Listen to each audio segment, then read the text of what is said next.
Assalamualaikum warahmatullahi wabarakatuh. Salam sejahtera untuk kita semua. Salam Namo Buddhaya, salam kebajikan. Di sini saya Alda Faisturagil Putri, mahasiswa Perencanaan Wilayah dan Kota Universitas Jember, kelas A dengan NIM 191910501019. Untuk pembahasan di video kali ini, saya akan sedikit mengulik terkait materi dari mata kuliah kependudukan yang diampu oleh Bapak Rendra Suprobo Aji, STMT CAPM, bersama Ibu Nunung Nuring Hayati, STMT, yang akan menjurus pada 4 pembahasan spesifik. Apa saja 4 pembahasan spesifik tersebut? Yang pertama terkait permasalahan kependudukan. Yang kedua terkait dinamika penduduk. Yang ketiga, menghitung jumlah penduduk Indonesia dengan metode aritmatika dan geometri. Yang keempat, keterkaitan SDGs dengan aspek kependudukan yang akan mengambil satu studi case yang terkait. Baik, langsung saja untuk pembahasan yang nomor 1 terkait permasalahan kependudukan.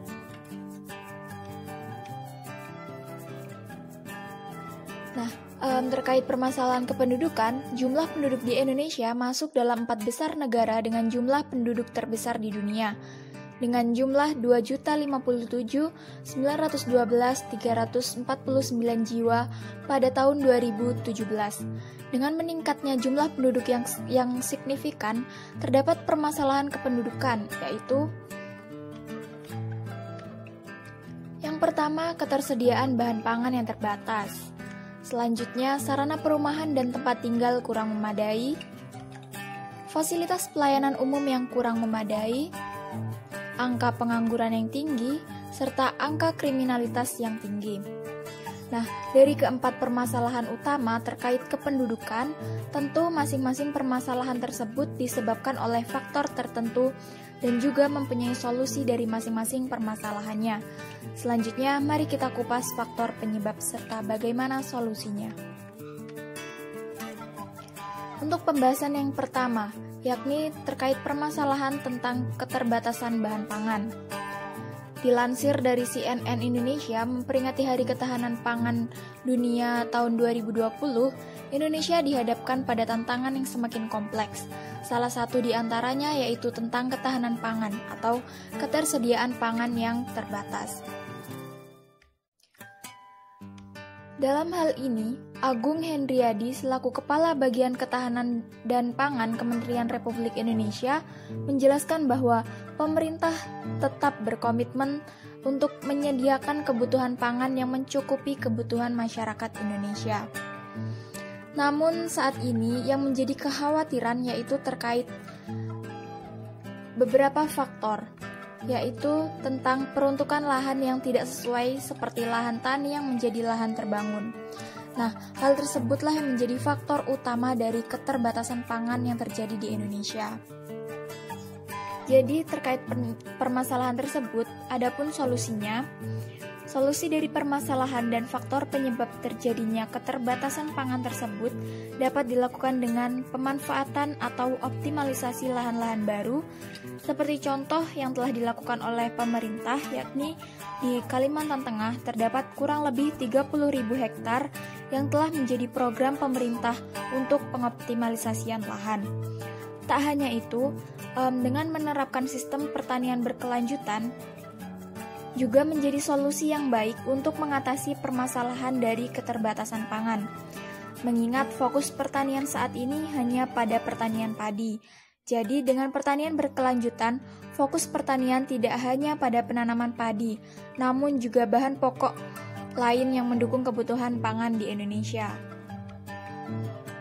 Untuk pembahasan yang berikutnya yakni terkait permasalahan yang kedua, sarana perumahan dan tempat tinggal yang kurang memadai. Permukiman kumuh merupakan masalah yang dihadapi oleh hampir seluruh kota besar di Indonesia, bahkan kota-kota besar yang ada di negara berkembang lainnya. Telaah tentang permukiman kumuh atau slum area pada umumnya mencakup 3 segi, yaitu kondisi fisiknya. Kondisi fisik tersebut antara lain tampak dari kondisi bangunannya yang sangat rapat dengan kualitas konstruksi yang rendah, jaringan jalan tidak berpola dan tidak diperkeras, sanitasi umum dan drainase tidak berfungsi, serta sampah yang belum dikelola dengan baik. Yang kedua yaitu kondisi sosial ekonomi budaya komunitas yang bermukim di permukiman tersebut. Kondisi sosial ekonomi masyarakat yang berada di kawasan permukiman kumuh antara lain mencakup tingkat pendapatan rendah, norma sosial yang longgar, budaya kemiskinan yang mewarnai kehidupan yang antara lain tampak dari sikap dan perilaku yang apatis. Yang ketiga yaitu dampak oleh kedua kondisi tersebut. Nah, dari kondisi tersebut sering juga mengakibatkan kondisi kesehatan yang buruk, sumber pencemaran, sumber penyebaran penyakit, dan perilaku menyimpang yang berdampak pada kehidupan keseluruhannya. Sesuai dengan topik yang akan kita bahas, bahwasanya pertumbuhan penduduk merupakan faktor utama yang mendorong pertumbuhan permukiman.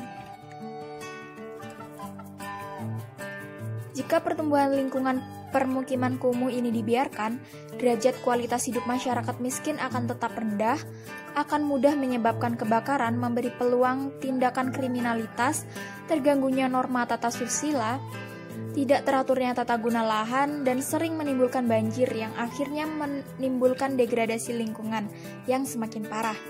Penggusuran pada permukiman kampung kota yang kumuh oleh pihak-pihak terkait tidak sepenuhnya menyelesaikan masalah. Selain cara ini tidak manusiawi, para pemukim kembali menyerobot tanah terbuka lainnya sehingga hilang satu akan tumbuh dua atau lebih permukiman kumuh yang lainnya. Kemudian, solusi apa yang bisa diberikan oleh pemerintah terkait slum area ini? Dalam hal ini, Direktorat Jenderal Cipta Karya Kementerian Pekerjaan Umum berperan dalam menangani kawasan kumuh dengan melakukan penataan lingkungan maupun penyediaan rumah layak huni dan berkelanjutan.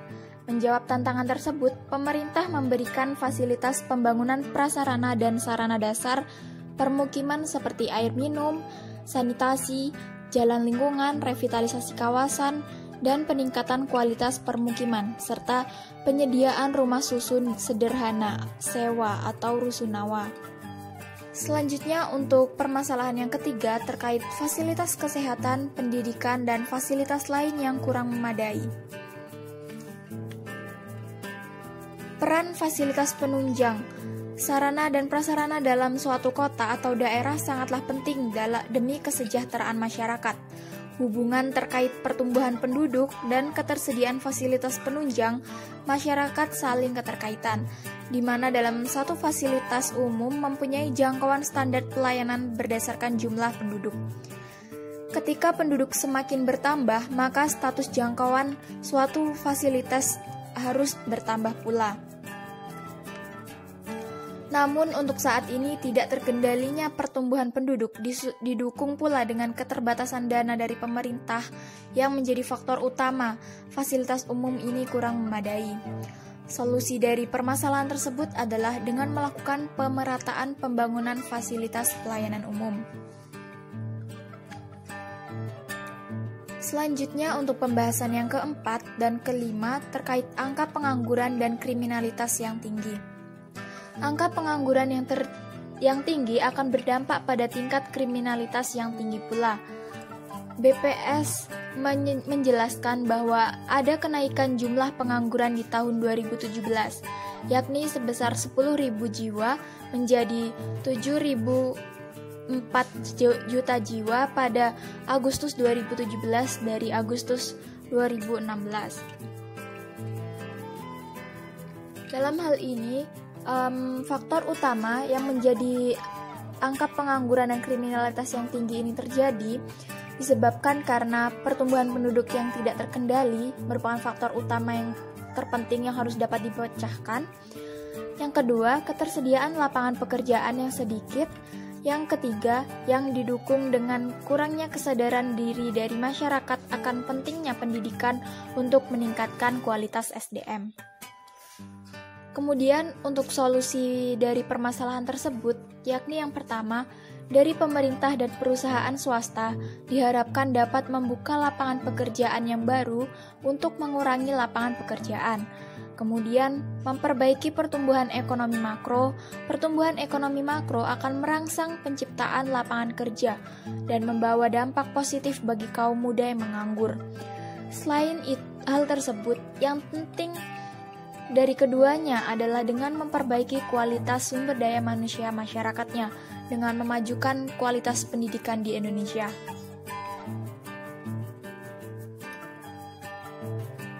Kemudian kita akan memasuki pada pembahasan yang kedua, yakni tentang dinamika penduduk. Dalam hal ini, dinamika pertumbuhan penduduk adalah jumlah pertumbuhan penduduk total yang disebabkan oleh faktor kelahiran, kematian, dan migrasi, yang dapat dihitung dengan rumus fertilitas dikurangi mortalitas ditambah migrasi masuk dikurangi migrasi keluar. Pertumbuhan penduduk dalam suatu negara erat kaitannya dengan pertumbuhan ekonomi, di mana formulanya adalah dalam kurung investasi kurang konsumsi tutup kurung ditambah dalam kurung ekspor dikurangi impor tutup kurung. Dalam setiap formula perhitungan di atas terdapat beberapa komponen yang saling berkaitan satu sama lain, yakni jika tingkat fertilitas tinggi dengan tingkat mortalitas yang rendah dan jumlah migrasi adalah 0, maka akan terjadi peningkatan jumlah penduduk. Hal ini juga akan berpengaruh pada tingkat investasi dan konsumsi pada penduduk. Jika peningkatan jumlah penduduk diimbangi dengan umur produktivitas yang sama tingginya, maka akan menghasilkan tenaga kerja sehingga bisa meningkatkan ekspor.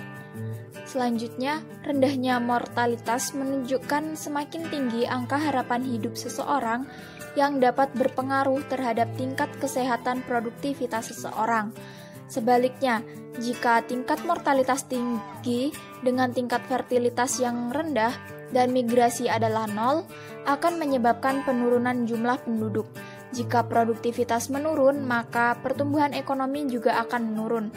Karena kurangnya sumber daya manusia yang produktif dalam meningkatkan investasi dan ekspor.